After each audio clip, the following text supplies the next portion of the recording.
తెలంగాణ మంత్రి కొండా సురేఖ నాగచైతన్య సమంత విషయంలో కీలక వ్యాఖ్యలు చేసిన సంగతి తెలిసిందే. కేటీఆర్ను ఉద్దేశిస్తూ చాలా సంచలన ఆరోపణలు చేశారు. ఆ ఆరోపణల విషయంలో నాగార్జున ఏకంగా కోర్టును ఆశ్రయించారు. నాంపల్లి కోర్టులో ఇప్పటికే ఒకసారి కొండా సురేఖ కోర్టుకు హాజరయ్యారు. సార్ మరోసారి కోర్టుకు హాజరయ్యారు కొండా సురేఖ. స్పెషల్ జడ్జి ముందు విచారణకు హాజరయ్యారు. తమ కుటుంబంపై అనుచిత వ్యాఖ్యలు చేశారంటూ నాగార్జున ఇచ్చిన పిటిషన్ పైన నాగార్జున పరువు నష్టం దావా వేసినటువంటి అంశం పైన కొండా సురేఖ మరోసారి ఈరోజు స్పెషల్ జడ్జి ముందు హాజరయ్యారు. ఇక కొండా సురేఖ పైన పరువు నష్టం దావా వేశారు హీరో నాగార్జున. కేటీఆర్ వల్లే నాగ చైతన్య సమంత విడాకులు తీసుకున్నారని ఆరోపించింది కొండా సురేఖ. ఈ నేపథ్యంలో నాగార్జున అటు కొండా సురేఖ పైన పరువు నష్టం దావా వేశారు. ఆ అంశం నాంపల్లి కోర్టు విచారణ జరిపింది.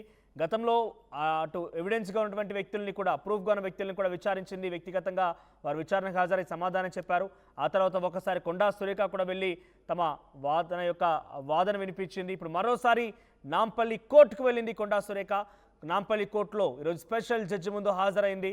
మరి ఎటువంటి విచారణ జరిగింది, విచారణలో కొండా సురేఖని ఎటువంటి ప్రశ్నలు సంధించారని మాత్రం కొంత ఆసక్తి రేపుతోంది. కేటీఆర్ వల్లే నాగ చైతన్య సమంత ఇద్దరు విడిపోయారని చెప్పి కొండా సురేఖ చేసిన వ్యాఖ్యలు సంచలనంగా మారాయి. ఇంకా కూడా ఆ కేసు నాంపల్లి కోర్టులో విచారణ దశలో ఉంది. సో ప్రజెంట్ ఈసారి రెండవసారి నాంపల్లి కోర్టుకి కొండా సురేఖ హాజరయ్యారు. దీనికి సంబంధించి మరిన్ని అప్డేట్స్ మా ప్రతినిధి మధు అందిస్తారు. ఎస్ మధు, కొండా సురేఖ ఈరోజు హాజరైన నేపథ్యంలో ఎటువంటి విచారణ జరిగింది, అప్డేట్స్ ఏంటి? ఎగ్జాక్ట్లీ నాగార్జున పరువు నష్టం దావా కేసులో కోర్టుకు హాజరయ్యారు మంత్రి కొండా సురేఖ. సో హీరో అక్కినేని నాగార్జునకు సంబంధించినటువంటి పరువు నష్టం దాంట్లో కేసులో ఆమె గతంలోనే నోటీసులు అందుకున్నారు. ఆ నోటీసులలో భాగంగా ఈరోజు నాంపల్లి స్పెషల్ కోర్టులో జడ్జి ముందు విచారణకు హాజరయ్యారు. బీఆర్ఎస్ వర్కింగ్ ప్రెసిడెంట్ విమర్శించేటువంటి క్రమంలో ఆమె ఈ వ్యాఖ్యలు చేశారు, వివాదాస్పద వ్యాఖ్యలు చేశారు. సమంత నాగ చైతన్య విడిపోయేందుకు కారణం కేటీఆర్ఏ అనేటువంటిది కొండా సురేఖ చేసినటువంటి ఆరోపణలు గతంలో సంచలనంగా మారాయి. పొలిటికల్ సర్కిల్లో పెద్ద వివాదంగా కొనసాగింది. నాగార్జున కుటుంబం అంతా కోర్టును ఆశ్రయించినటువంటి సిచ్యువేషన్. సో ఇలాంటి ఆరోపణలు చేయడం వల్ల తమ పరువుకు తీవ్రంగా నష్టం చేకూర్చారు అనేటువంటిది, క్రిమినల్ చర్యలు తీసుకోవాలి ఆమె మీద అనేటువంటిది గతంలోనే కోర్టును ఆశ్రయించారు. ఆ కేసు విషయంలో ఈ రోజు కొండా సురేఖ కోర్టుకు హాజరు కావడంతో పెద్ద ఎత్తున చర్చ కొనసాగుతా ఉంది.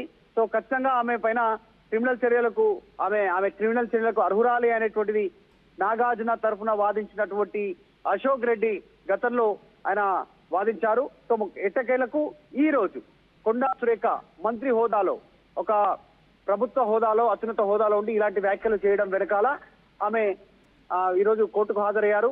మొత్తానికి సో ఏం జరుగుతుందో చూడాలి. ఇద్దరు వేశారు, ఇటు నాగార్జున, మరోవైపు కేటీఆర్, ఇద్దరు కూడా పరువు నష్టం దాకా వేశారు. నాగార్జున వేసినటువంటి కేసు విషయంలో ఈరోజు కొండా సురేఖ హాజరయ్యారు.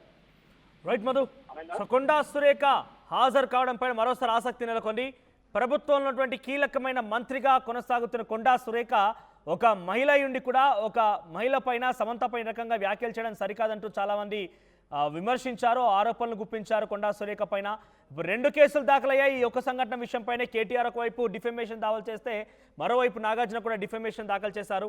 ఈ రెండు కేసులు కూడా ప్రస్తుతం విచారణ దశలో ఉన్నాయి. గతంలో నాగార్జున ఈ పిటిషన్ దాఖలు చేసిన నేపథ్యంలో నాగార్జునతో పాటుగా కొంతమంది ఎవిడెన్స్గా ఉన్న వారందరూ కూడా నాంపల్లి కోర్టు వ్యక్తిగతంగా హాజరై వివరణ ఇవ్వాల్సిందిగా కోరింది. ఆ తర్వాత కొండా సురేఖకు నోటీసులు జారీ చేసింది. కొండా సురేఖ మొదటిసారి హాజరు కాలేదు, కేవలం తన తరపున న్యాయవాది మాత్రమే హాజరయ్యారు. కానీ వ్యక్తిగతంగా హాజరు కావాలని కొండా సురేఖ నోటీసులు జారీ చేయడంతో వ్యక్తిగతంగా కూడా హాజరై తమ వాదన వినిపించారు. అక్కడ తమ యొక్క వర్షన్ చెప్పుకొచ్చారు.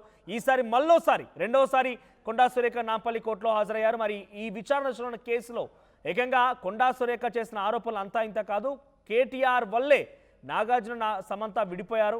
ఏకంగా ఇన్కన్వెన్షన్ కూల్చకూడదంటే సమంత నా దగ్గరికి పంపించమని కేటీఆర్ అన్నారు. అందుకే నేను పంపించలేదు కాబట్టి ఇదంతా జరిగింది, అందుకే విడాకులు జరిగాయని చెప్పి కొన్ని వ్యాఖ్యలు చేసుకొచ్చారు కొండా సురేఖ. ఈ వ్యాఖ్యలు అప్పుడు చర్చనీయాంశంగా మారే పెద్ద ఎత్తున రచ్చలేపింది. ఏకంగా ప్రభుత్వం పైన చాలా పెద్ద మొత్తం విమర్శలు గుప్పించాయి. ఏకంగా ప్రభుత్వ పెద్దలు at the same time Konda Surekha కూడా క్షమాపణ చెప్పాల్సి వచ్చింది.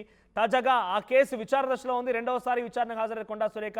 మరి ఇంకా విచారణ కొనసాగుతుందా, తుది తీర్పు వెలువడుతుందా, నిజంగానే కొండా సురేఖకి అయినా శిక్ష వేస్తారా, కొండా సురేఖపై ఎటువంటి చర్యలు తీసుకుంటారు, లేదంటే ఎటువంటి క్లారిటీ వస్తుందో చూడాలి. మరి ప్రపంచంలో ఏ మూల ఏ క్షణం ఏం జరుగుతుందో వేగంగా తెలుసుకోవడానికి తొలి వెలుగు వాట్సాప్ ఛానల్ని ఫాలో చేయండి.